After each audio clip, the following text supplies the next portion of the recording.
When I started, it was challenging because I wanted to change a lot of things and I was young. So it was as if I had to prove myself, and get people to trust my vision.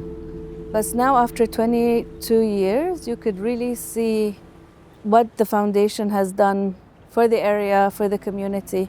I realized it takes a generation growing up with what you've done to see the change. The change doesn't happen overnight.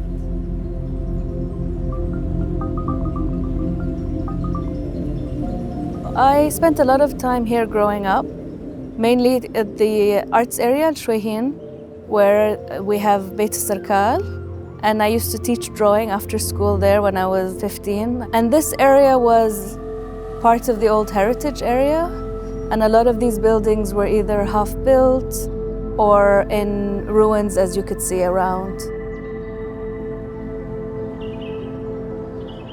Our community is constantly growing, and not only with Sharjah Art Foundation. I co-founded the Sharjah Architecture Triennial with my late twin brother Khalid, and we started working on a space for architecture, design, planning, looking at the questions around cities and urban planning as well. And I wanted that conversation separate from the arts, but in conversation. Then also with the Africa Institute and the Global Studies University. So in a way, we're a group of academics, artists, researchers, writers, architects, musicians, filmmakers, all coming together in these spaces in Sharjah. And I think there's a lot of potential there, and it's very exciting, and those things take time. So I'm interested to see how that grows as well.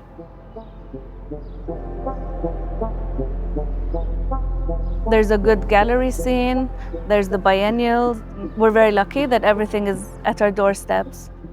But I would like to do more to encourage local artists to produce work and to be confident in what they produce and to be able to fulfill the needs.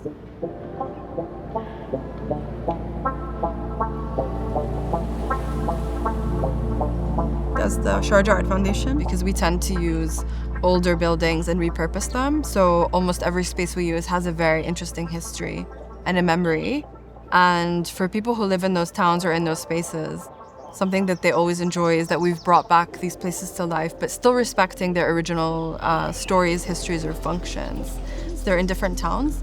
And I think a lot of people are always surprised because they don't know what they imagine when they come to Sharjah. You go from one coast to another, you see the city, the old part of town, you see the desert, you see the ocean, and you see mountains, and it's so beautiful. I'm always interested in decentering. I want art to be part of everyone's daily lives.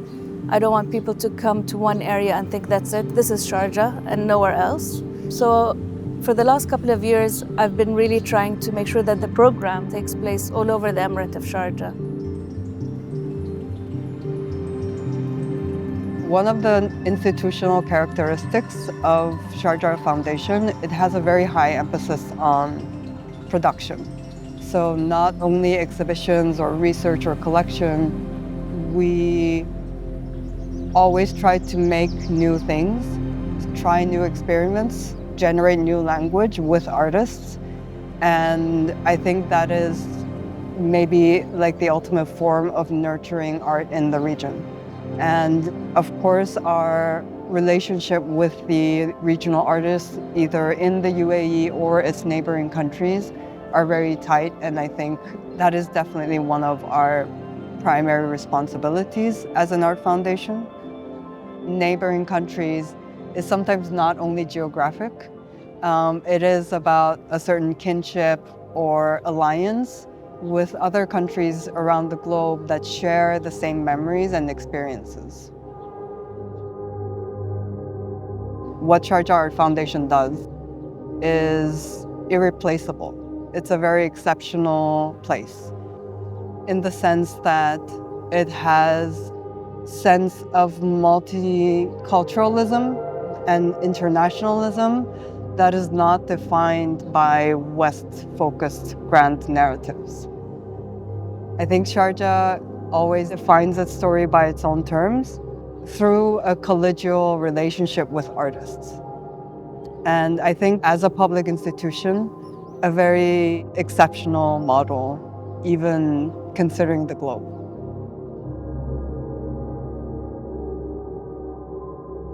Art and culture has a very important role socially. It should talk about the issues that we're all facing around the world. The world is going through such turmoil, and a lot of people are struggling to have a voice. So it's very important to bring artists together to be able to share their common concerns, talk about social issues, talk about political issues, talk about climate change. Because at the end of the day, no matter how far we are from each other, everybody has the same struggles and everybody wants the same things. And in its essence, we're all humans, and most of us share the same values.